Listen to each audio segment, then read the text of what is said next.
দেখ তোর এতগুলো টাকা পয়সা খরচ করে এখানে বিয়ে দিছিস তোর সুখের জন্য না। আর তুই স্বামীকে যদি একটু সুখে রাখতে না পারিস তাহলে তুই এই সংসারে থাকবি কি করে? কি বললো শুনলি? তোর হাজবেন্ড আরেকটা বিয়ে করবে, তখন কি করবি তুই? হ্যাঁ, তুই কি চাস তোর ঘরে একটা সতীন আসুক? যাবো যে ভাবি হোক, তুই আজকে বাসরটা কর, না হয় পরে আবার 2 দিন পরে তারপরে ইয়ে করিস। আজকে একটু ম্যানেজটা ঠিক আছে ভাবি, তোমরা যেহেতু আমার কষ্ট। আসো, তোমার না বাসর করার অনেক ইচ্ছা, তাহলে তো করো আজকে বাসর।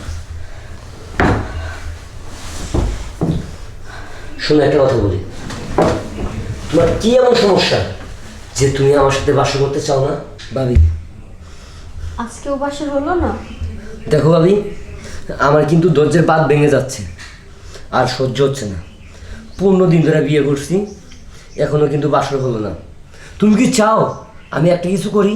না না, তুমি একটু ধৈর্য ধরো, আমি ওরা বুঝাচ্ছি, হবে যেভাবেই হোক আজকে আমি বাসনের ব্যবস্থা করব, তুমি টেনশন করবে না। তুমি যদি ব্যবস্থা না করতে পারো, আমি আরেকটা বিয়ে করবো।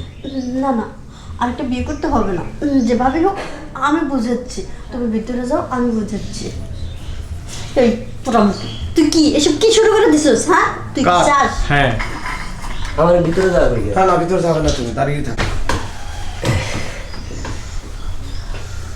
আজকে যদি আমার সমস্যা না থাকতো, তাহলে তুমি আমার মন ভরে আদর করতে পারতা। আরে তুমি চিন্তা করো না, আজকে না হয়ে একটু কম আদর করছি, কিন্তু তুমি যখন সুস্থ হবা অনেক আদর করবো তোমাকে। সত্যি তো? হ্যাঁ, অনেক বেশি বেশি আদর করবো। আচ্ছা, তাহলে আমি আসি। কই যাবে তুমি?